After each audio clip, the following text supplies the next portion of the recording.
Só para avisar, esse vídeo é um trecho da entrevista de mais de 1 hora, que Ciro Gomes concedeu à Rádio Universidade de Pelotas.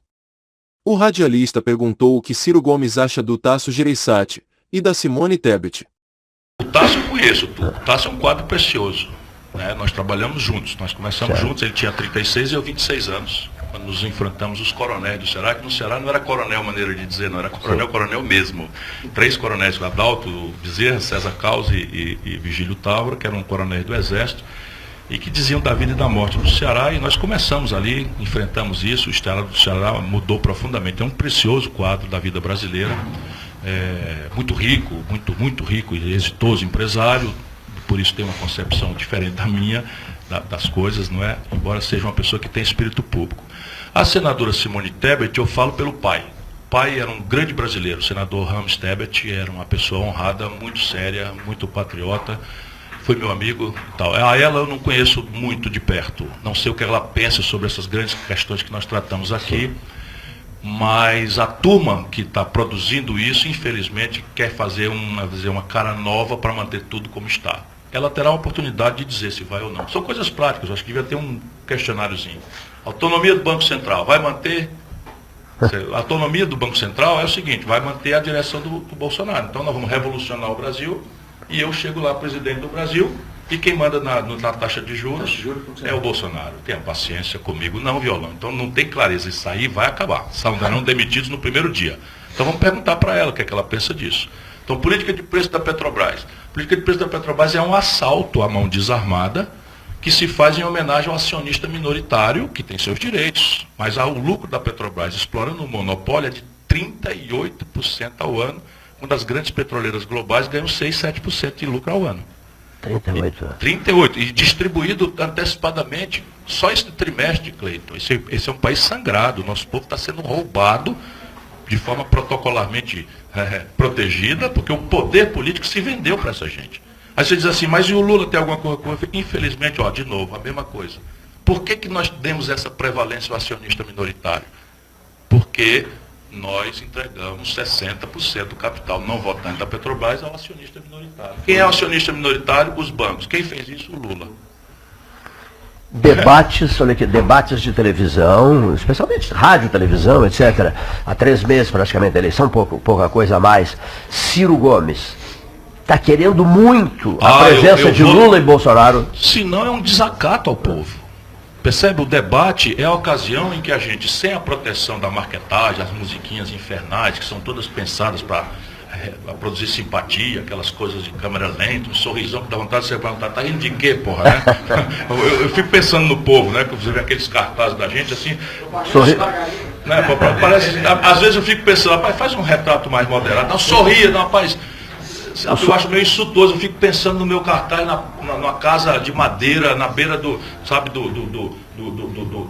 nosso rio lá em Porto Alegre, nós passamos hoje no Jacuí, sabe, numa palafita daquela e tal, e eu com um sorrisão, tá rindo do quê, né? Então tudo bem. Sorriso da hiena. A gente quer ser simpático, mas assim, o que nós precisamos mesmo é que a população nos veja como nós somos de verdade. E como é que a gente vê? Quando você põe um cara como o Cleiton, um jornalista, o candidato vem aqui e eu falo, precisamos ser sérios, precisamos ser que aí você manda de volta uma coisa assim, aquele escândalo de corrupção, você não foi processado, você não foi condenado e tal. É aí que a população fica sabendo, que alguém vai achar que eu vou dizer na televisão que eu fui condenado? Ninguém vai dizer. O Lula está se apresentando como inocentado, é mentira. O Lula não foi inocentado. O que é que o Lula fez? Está com 77 anos, 78 anos, ganhou a prescrição. Prescrição, sabe o que é? O seguinte, passou de uma certa idade e acabou o processo, porque por generosidade da lei, você não quer condenar um provecto, uma pessoa mais idosa. Mas isso significa que foi absolvido. Absolvido é o seguinte, eu te acuso de uma coisa, tu te defende, o Ministério Público ataca, ou dá o parecer, e o juiz diz, não, isso aqui é uma acusação falsa, você é inocente. Isto é ser inocentado. O Lula nunca foi. Prescrição combinada com a proibição da reformácio em pejos. Isso é que ele teve devolvido a presunção da inocência, que isso sim é uma franquia que todo cidadão não condenado deve ter. Irão aos debates? Eles irão aos debates? Estão combinados de não ir. Estão combinados sim. Mas você acredita, o Lula e o Bolsonaro estão conversando? Não diretamente, mas assim, o Michel Temer vai, fala com um, fala com o outro, estão combinando. Por quê? Porque não pode deixar o Ciro Gomes O articulador é o Michel Temer. Um deles, mas tem mais, tem outros tantos. Deixa eu te dizer, o senador do PT, que é esse que fez a lei da remuneração do saldo não aplicado dos bancos, é o senador do PT que fez a votação a favor do orçamento secreto, que salvou o Bolsonaro com o Centrão. Isso que eu estou dizendo para vocês. Então, o Lula está apavorado que o Bolsonaro despenque e eu tire o Bolsonaro do segundo turno e encare ele. Porque o Lula me conhece, eu conheço o Lula há 40 anos. Eu vi o Lula se corrompendo. Eu sei como foi, quando foi, quanto foi, tudo. E essas pesquisas, Ciro Gomes? Olha, pesquisa é retrato. Se a gente aceitar para argumentar que há uma lisura, porque é chato um candidato que não está bem na pesquisa ficar falando mal dos institutos de pesquisa. Mas no Brasil tudo se corrompe, menos os institutos de pesquisa. Então vamos supor que tudo no Brasil é podre, é corrompido, é manipulado, menos os institutos de pesquisa. Tá bom, então vamos lê-las. Vamos lê-las aí com a prudência de saber que pesquisa é retrato e a vida é filme. Como é que eu demonstro isso? Brasil 2018. Vá lá no Google e veja o que é que diziam as pesquisas em começo de junho de 2018. Ninguém dava um centavo furado para um cidadão chamado Jair Messias Bolsonaro. Aí começa a confusão, explorando a corrupção do PT, explorando não sei o que, papapá e tal, não sei o que e tal, leva uma facada. Nosso povo generoso, indignado com o escândalo que o PT produziu, com a crise econômica que produziu, pronto, produziu o Bolsonaro. Agora na Colômbia aconteceu a mesma coisa. No dia 1º de maio, o candidato que está liderando as pesquisas agora no segundo turno tinha 10%. Chegou com 28%. Chegou na véspera da eleição com 10%, ganhou com 28%. No Rio de Janeiro a mesma coisa. Então pesquisa retrata, ela retrata hoje. O que é que ela está retratando hoje? O que ela está retratando hoje é o seguinte: a reeleição é um mandato de 8 anos com um plebiscito no meio. É tão desigual a condição da disputa, o presidente fala uma bobagem qualquer, sai no Jornal Nacional. Não fala nada, sai no Jornal Nacional. Fala uma coisa certa, sai no Jornal Nacional. E eu não, estou gramando, vou para Gramado, vou para Caxias do Sul, vou não sei o que e tal, que eu vou sair do Jornal Nacional. Eu tenho que botar uma melancia no pescoço, bater numa velhinha na rua, e aí eu saio do Jornal Nacional. Então, o único jeito.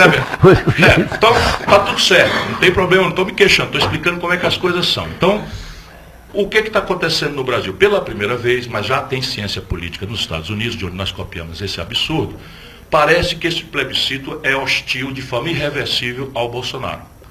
Se nós lermos todas as pesquisas, o que está dizendo é o seguinte: o Bolsonaro tem 25 e 75 não estão com o Bolsonaro.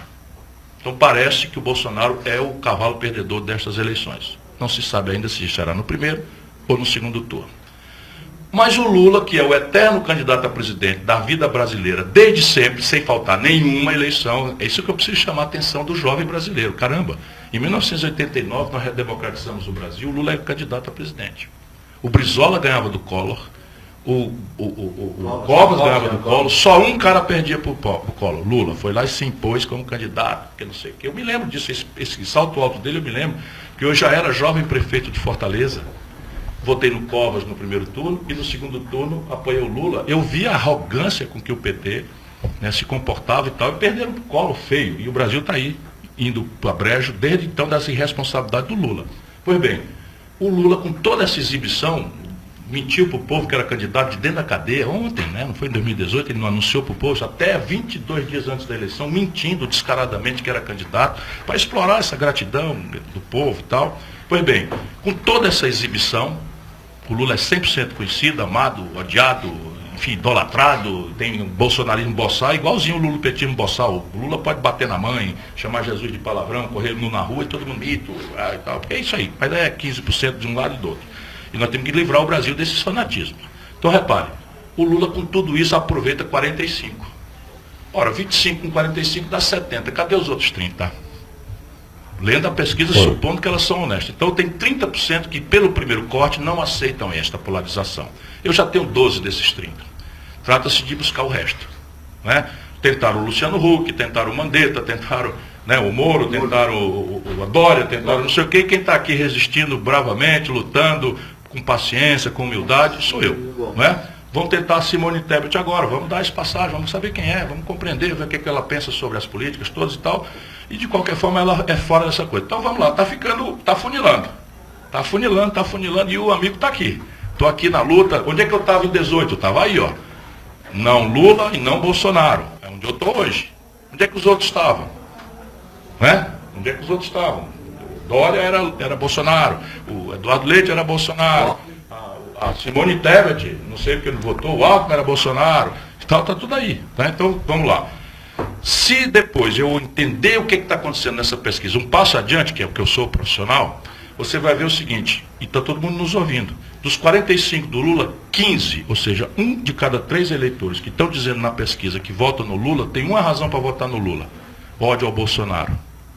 E se aparecer alguém que sem precisar aceitar corrupção e ódios, etc, etc, que tem propostas concretas, que também derrota o Bolsonaro, que sou eu, esses vêm para mim. E no Bolsonaro, você tem dos 25 dele, 9%, a gente lê pesquisa assim, cientificamente, que tem por única razão votar no Bolsonaro, já decepcionado. Não quero o Lula e o PT de volta, estou me lembrando ainda, não esqueci a esculhambação que o Lula produziu. E se eu mostrar que eu sou o único cara que pode derrotar o Lula, esse cara pode vir para mim. Ou seja, tem 51% do eleitorado, que as pesquisas também indicam, mas ninguém lê, não dá manchete, que estão ainda com voto não consolidado, disponíveis para o debate na campanha. E é o que eu vou buscar. Camarada disse assim numa mensagem: deem rádio e televisão para o Ciro Gomes. Eu só quero isso, mas sabe o que eu quero? Eu quero mexer com a inteligência do povo, porque o meu desafio maior não é ganhar a eleição, é governar o Brasil de forma coerente com o que eu estou falando. E para isso eu preciso ganhar uma eleição com a população sabendo qual é a trama, sabendo qual é a proposta e sabendo que nós vamos enfrentar muita cara feia. Mas se eu ganho com as minhas ideias, meu irmão, esse país vai ver a história ser feita. Ou seja, o fato de ter sido ministro da Fazenda, na história política, Ciro Gomes dá experiência. Me dá muita experiência, eu governei e uma visão extraordinária da coisa. Absoluta, absoluta. Veja, nem é mérito meu, é demérito dos meus adversários. Se você olhar, por exemplo, aquilo, você lembra disso, o que é que foi a revolução para o nosso povo, o Plano Real. O Lula e o Bolsonaro ficaram contra, meu irmão.